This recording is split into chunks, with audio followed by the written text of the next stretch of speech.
नहीं चलेगी नहीं चलेगी।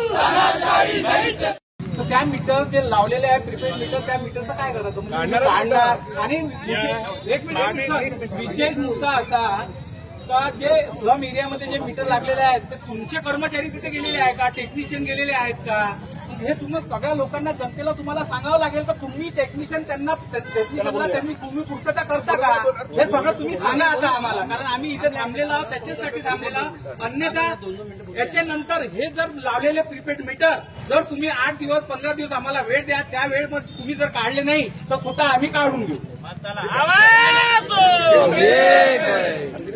पण जर कुठल्याही कर्मचाऱ्यांनी एमएससीबीचे अधिकारी समोर उभे आहे, मी तुम्हाला सांगू इच्छितो, जर तुम्ही आणि तुमच्या कुठल्याही कर्मचाऱ्यांनी जर कुणावर जर जास्ती करण्याचा प्रयत्न केला तर मग आम्ही जर आमच्या बाहेर वर केलं त्याचं सर्वस्व दाबाने तुम्ही राहा. मग तुम्हाला सांगतो की कुठल्याही नागरिकावर कोणीही जबाबदारी करायची नाही.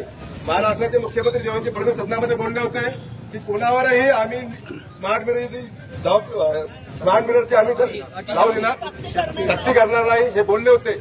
आणि हे शब्द तुमच्या कानावर आले असेल म्हणून तुम्हाला विनंती करतो की आपणही त्यांची भूमिका आपल्या अंगावर न घेता लोकांना मदत करावी, एवढं बोलतो. आणि आज नागपूर जिल्ह्याच्या काटोल तहसीलमध्ये ऊर्जा मंत्री व महावितरणच्या विरोधात काटोल येथील महावितरणच्या मुख्य कार्यालयावर मोर्चा काढण्यात आला होता.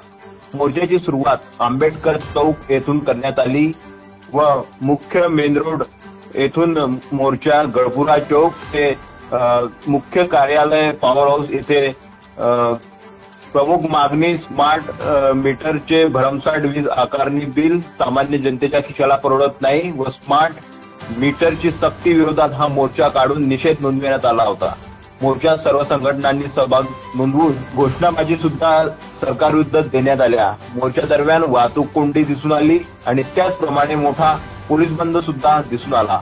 इंडिया न्यूज 20 तर्फे रितेश सिंगारे, काटोल.